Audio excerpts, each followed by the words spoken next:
প্রিয় শিক্ষার্থী তথা পরীক্ষার্থীরা টার্গেট চ্যানেলে তোমাদের সবাইকে স্বাগতম। দেখো তোমাদের দ্বাদশ শ্রেণী যেই ভূগোলের সেই সেমিস্টার নিউ সিলেবাসের সেমিস্টারে চলছে, আজকে কিন্তু থার্ড ডে। এই থার্ড ডে তোমরা কিন্তু আজকে পাচ্ছ গুরুত্বপূর্ণ এমসিকিউ এবং পরীক্ষার সময় কিন্তু এখান থেকে একটি কোশ্চেন থাকবে। তো দেখে নাও তোমাদের থার্ড সেমিস্টারে, তোমরা জানো তোমাদের সম্পূর্ণ এমসিকিউ।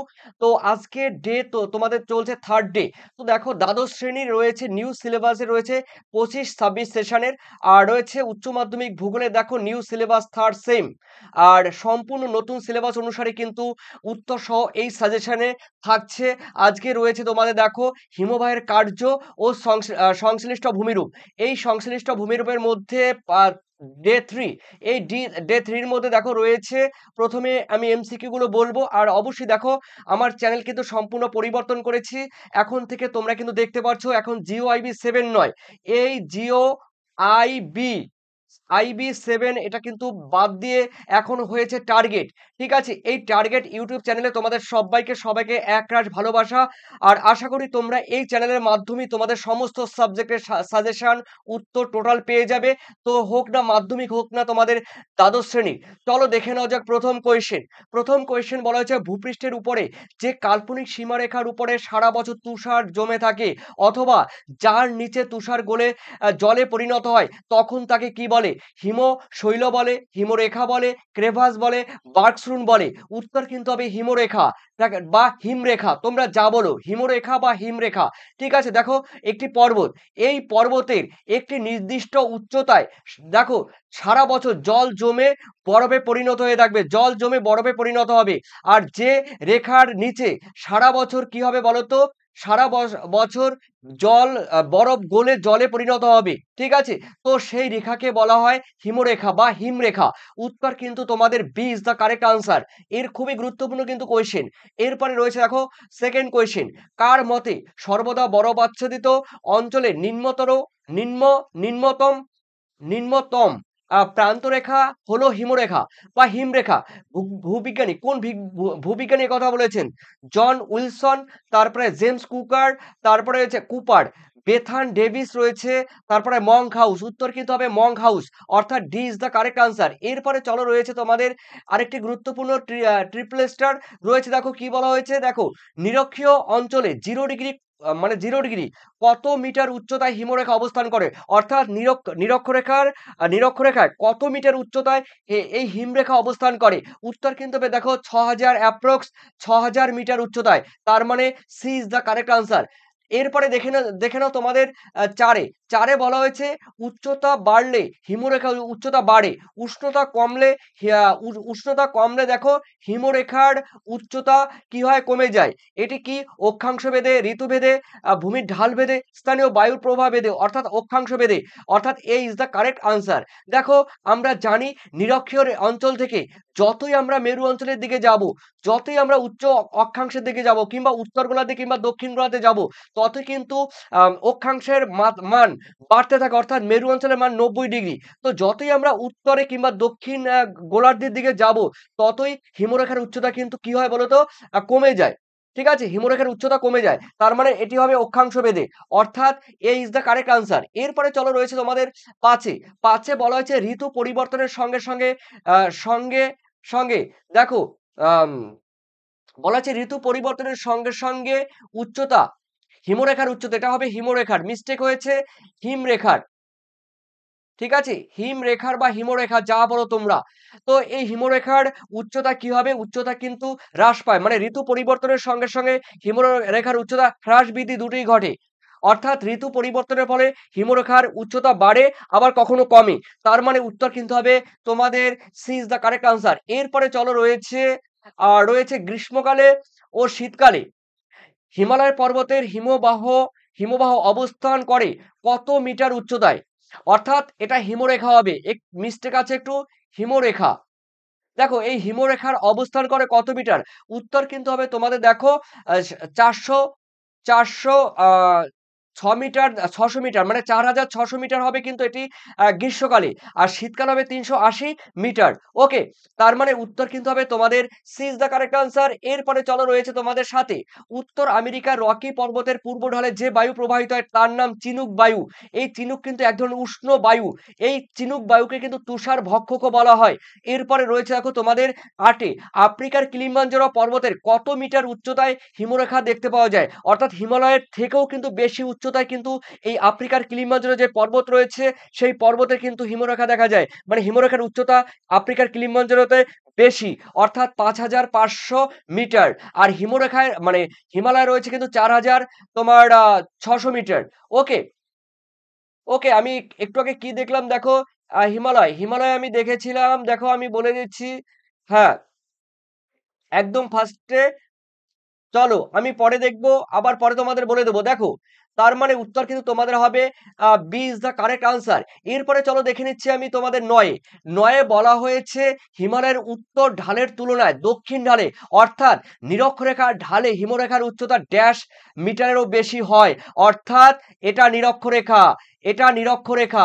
এই নিরক্ষরেখার উত্তরে রয়েছে কি, আমরা জানি হিমালয় পর্বত। এই হিমালয় পর্বতের এটা উত্তর ঢাল, এটা দক্ষিণ ঢাল। ঠিক আছে, তো বলা হয়েছে আহ হিমালয়ের উত্তর ঢালের তুলনায় দক্ষিণ ঢালে, অর্থাৎ নিরক্ষরেখামুখী ঢালে হিমরেখার উচ্চতা, নিরক্ষমুখী মানে এই দিকটা, দক্ষিণ দিকটা, ড্যাশ মিটার বেশি হয়। উত্তর কিন্তু হবে দেখো 1000 থেকে 1200 মিটার বেশি হয়। কোনো কোনো জায়গায় তোমরা 1000 পাবে, আর কোনো কোনো জায়গায় 1200 পাবে। তার মানে 1000 মিটার থেকে 1200 মিটার কি হয়, 1200 মিটারেরও বেশি উচ্চতায় অবস্থান করে। ওকে, তার মানে উত্তর কিন্তু হবে তোমাদের C is the correct answer. এরপরে রয়েছে দেখো তোমাদের 10-এ সমুদ্রের পৃষ্ঠের কোন অঞ্চলে হিমরেখা দেখা যায়। দেখো, মেরু অঞ্চলে কিন্তু হিমরেখা দেখা যায় একদম সমুদ্রের পৃষ্ঠে, তার মানে C is the correct answer. তাহলে আমরা 11 নম্বরের কোশ্চেন দেখে নিচ্ছি। দেখো 11 নম্বরের কোশ্চেনে রয়েছে কি, দেখো এখানে কিন্তু কোশ্চেনটি মিস্টেক আছে, টাইপ মিস্টেক। হিমরেখার উচ্চতা, দেখো হিমরেখার উচ্চতার পরিমাণ কত হয়, বাম দিকে রয়েছে, এটি ডান দিক, তা এই বাম দিকে রয়েছে কিন্তু অক্ষাংশ, ঠিক আছে, অক্ষাংশ রয়েছে, আর ডান দিকে রয়েছে কিন্তু উচ্চতা, ডান দিকে রয়েছে উচ্চতা, অর্থাৎ নিরক্ষরেখায় 0 ডিগ্রি মানে নিরক্ষরেখার উচ্চতা কিন্তু 6000 মিটার। তারপরে 23.5 ডিগ্রি অক্ষাংশে রয়েছে দেখো তোমাদের রয়েছে 4600 মিটার। তারপরে 90 ডিগ্রিতে রয়েছে 100 মিটার। 70 ডিগ্রি অক্ষাংশে রয়েছে দেখো 1200 মিটার। তার মানে উত্তর কি দাঁড়ালো, যে দেখো একের একের দাঁড়ালো সি, একের দাঁড়ালো সি দাঁড়ালো, দেখো একের সি। আর রয়েছে দেখো আর দুইয়ের রয়েছে ডি, একের সি দুইয়ের ডি। তার মানে উত্তর কিন্তু একের সি দুইয়ের ডি, উত্তর কিন্তু D is the correct answer. ঠিক আছে, তোমরা দেখে নিও। এরপরে চলো রয়েছে তোমাদের 12 নম্বরের কোশ্চেন। বলা হয়েছে সমুদ্র জলের ভাসমান বরফের স্তূপ বা পাহাড়কে কি বলা হয়, হিমরে হিমশৈল। ঠিক আছে, অর্থাৎ C is the correct answer, iceberg বা হিমশৈল। ওকে, এই এই হিমশৈলের সঙ্গে ধাক্কা লেগেই বিখ্যাত টাইটানিক তার প্রথম যাত্রাতেই সে আটলান্টিক মহাসাগরে ডুবে গেছে। তো তোমরা জানো সেটি। তো এরপরে রয়েছে দেখো তোমাদের 13তে রয়েছে জার্মান শব্দ বার্ক কথার অর্থ কি, পাহাড়। বার্ক কথার অর্থ হলো পাহাড়। ঠিক আছে, অর্থাৎ এ ইজ দ্য কারেক্ট আনসার। এরপরে রয়েছে হিমশৈলের, খুবই গুরুত্বপূর্ণ কোশ্চেন এগুলো। হিমশৈলের কত অংশ জলের উপরে ভাসমান অবস্থায় থাকে, 1/9 অংশ, অর্থাৎ একের, হ্যাঁ, 9-এর 1 অংশ থাকে জলের উপরে, আর বাকি দেখো জলের নিচে থাকে। ঠিক আছে, অর্থাৎ তোমাদের এ ইজ দ্য কারেক্ট আনসার। এরপরে রয়েছে দেখো তোমাদের 14তে বলা হয়েছে বার্গস্ট্রোন সৃষ্টির পরবর্তী পর্যায়ে সৃষ্টি হয় কি, উত্তর কিন্তু হবে দেখো র্যান্ট ক্লাস্ট, অর্থাৎ D is the correct answer, বার্গস্ট্রোনের পরবর্তী পর্যায়। তোমরা জানো পাহাড়ের, এটা হলো তোমরা জানো এটা বার্গস্ট্রুন, এটা কিন্তু বার্গস্ট্রুন।